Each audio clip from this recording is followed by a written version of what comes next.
E Caleri está bem perto de renovar seu contrato com o São Paulo. Falta apenas a assinatura do novo acordo.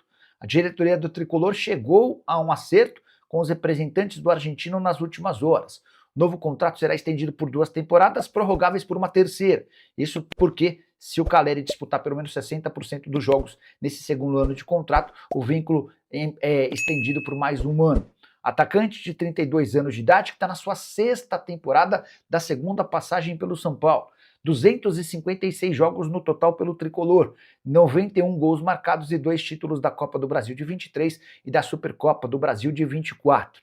Caleri que chegou a ser sondado pelo Flamengo e teve propostas oficiais de Boca Juniors e River Plate. Como o contrato do Caleri se encerrava em dezembro, existia uma grande chance de o Caleri já assinar um pré-contrato para se mudar de graça para qualquer outro clube do Brasil ou do exterior em 2027. Mas o Caleri deixou clara a sua permanência, sua preferência pela permanência, e isso acabou acontecendo depois que o Caleri reduziu sua pedida e o São Paulo aumentou a oferta.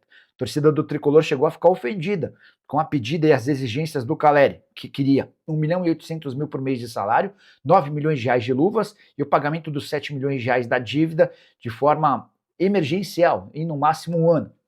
No fim das contas, o São Paulo não chegou a esse 1.800.000 de salário, embora tenha se aproximado. As luvas serão bem menores em relação à dívida parcelada ao longo dos 2 anos de contrato. O Caleri também exigia bônus por títulos e classificações. Os bônus vão ser pagos numa condição bem inferior à pedida pelo argentino.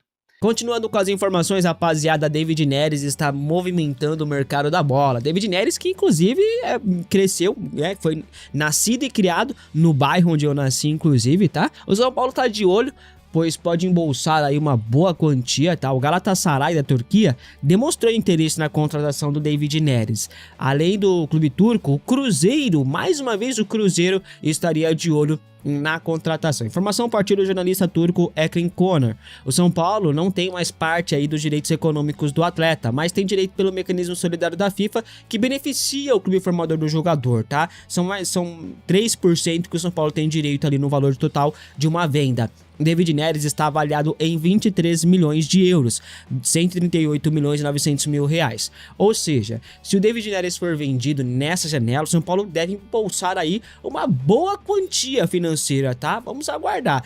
Quanto ao interesse do Cruzeiro, o empresário do David Neres, se eu não me engano, é o Juliano Bertolucci. Se eu não tiver enganado, é o Bertolucci, tá? Ele afirma que não existe nenhuma chance do David Neres ir para o Cruzeiro. Se Neres deixar o Napoli, com quem tem contrato até junho de 2028, deve ser para algum clube europeu mesmo, tá? E se isso acontecer, será ótimo para o São Paulo, ainda mais com o euro nas alturas como tá hoje, tá? A informação que eu tenho é que o David Neres, se voltar pro Brasil, ele vai priorizar o São Paulo. Agora, o São Paulo vai ter grana aí pra bancar uma volta dele? Acho bem difícil por agora, tá, rapaz? Mas queria muito ver o David Neres aí jogando novamente pelo Tricolor. Ele jogou muito pouco no time profissional, tá? Fez pouquíssimos jogos e foi muito bem em todos eles. Marcou gol até contra o Corinthians, inclusive, né? Então queria muito ver o David Neres voltando a vestir a camisa tricolor.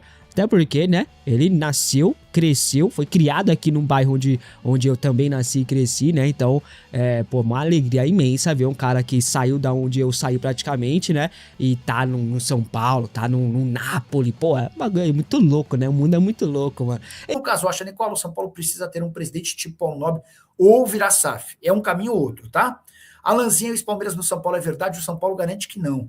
Deixei o meu polegar com áudio na minha Alexa. Cara que é chique é outra coisa, né? Obrigado, Vladimir, pelo like e pela Alexa. Nicola, você acha que para o São Paulo voltar a ser grande precisa de um aporte? Sim, e grande. Não dá para ser pequeno, não. O Josué, mais um a falar sobre o Colídio. O Júlio César, o que você acha da disputa do Rogério Caboclo e do Arrim Assis? Cara, péssimo para o São Paulo. O Arrim Assis já se mostrou, na minha opinião, incapaz de comandar alguém como o São Paulo, a um clube como o São Paulo. Tem a mínima capacidade, condução e condição, tá? Ele acabou herdando o São Paulo por conta de todos os problemas do Júlio Casares, mas para mim é um presidente absolutamente fracassado.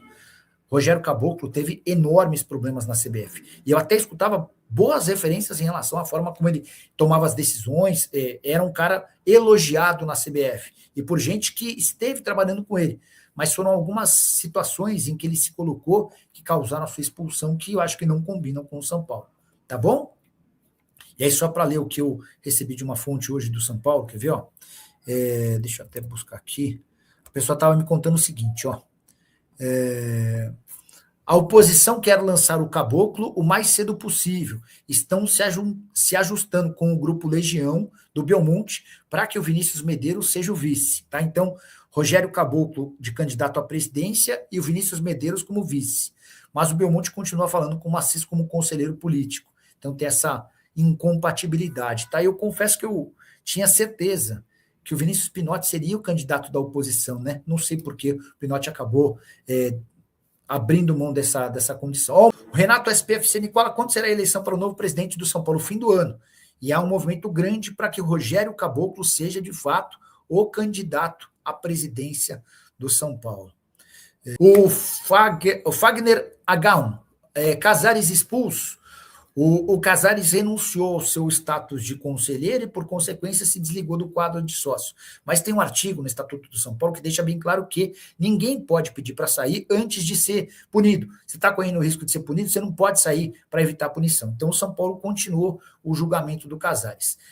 A audiência aconteceu nessa quinta-feira, lá na Comissão de Ética, e agora, no segundo semestre, os membros do Conselho Deliberativo vão ser chamados para votar se o Casares é ou não expulso, só que tudo indica que ele será expulso, tá bom? Combinado?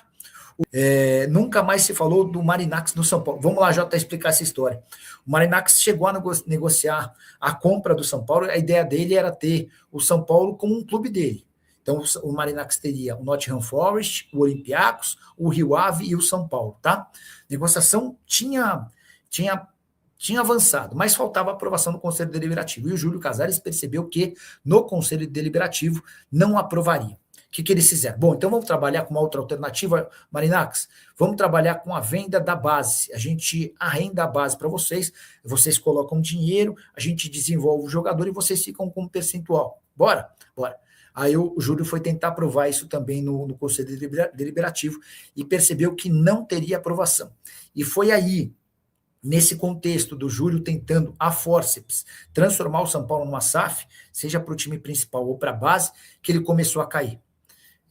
Alguém duvida que episódios como dos camarotes ou todas as outras situações de outros casos policiais que o São Paulo viveu, você acha que os conselheiros não sabiam? Os conselheiros já sabiam, só que estavam um pouco se importando. A partir do momento em que o Júlio começa a trabalhar para a venda da SAF do clube, o pessoal, opa, esse cara está ficando perigoso para nós.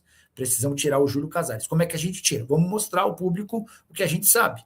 Venda de camarotes de maneira ilegal, o cartão corporativo com R$1 milhão de gastos entre 2021 e 2025. É bem natural que os conselheiros soubessem de tudo isso. E eles começaram a vazar. Tá?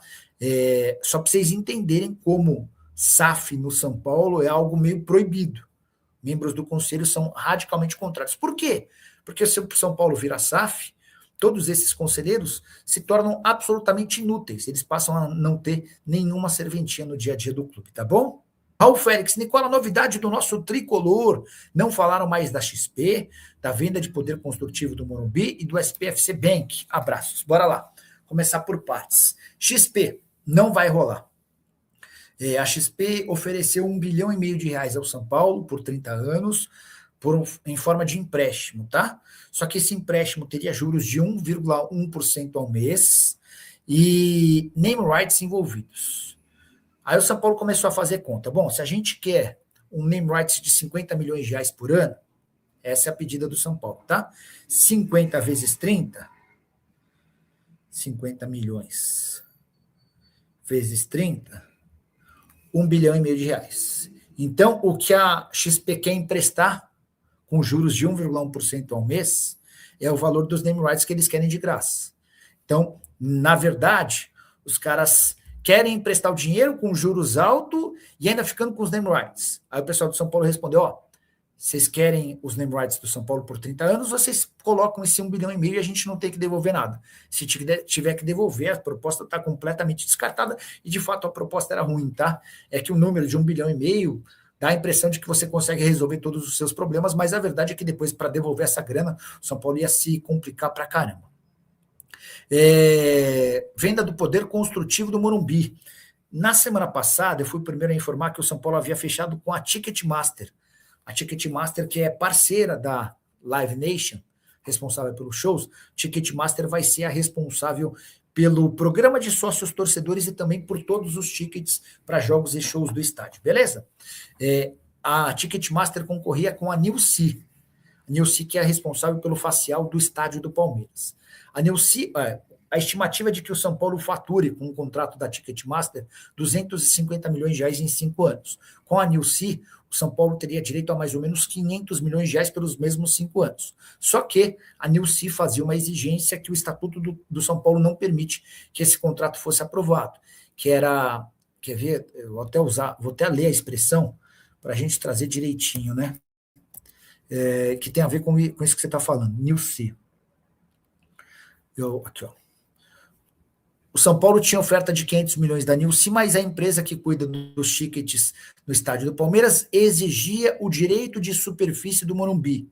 Em outras palavras, eles queriam usar o estádio como garantia de pagamento. E o Estatuto do São Paulo não permite. Então, a proposta da Nilce precisou ser recusada, tá? Precisou ser descartada. E com a Ticketmaster, o São Paulo fechou um acordo. Falta a aprovação do Conselho Deliberativo. Assim que o Conselho aprovar essa história, esse contrato passa a valer. E essa é uma das alternativas que o presidente Arrim Assis tem para buscar adiantamentos para pagamento do Transferban e a inscrição de novos atletas. Fala pessoal, estamos aí com atualizações importantes do São Paulo. Se inscreva e ative o sininho para receber mais atualizações do Tricolor. Deixe seu like, que é muito importante para o crescimento do canal. Utilize o espaço aqui embaixo para registrar sua opinião. Ficamos por aqui com mais esse giro de notícias. Um abraço e até o próximo vídeo.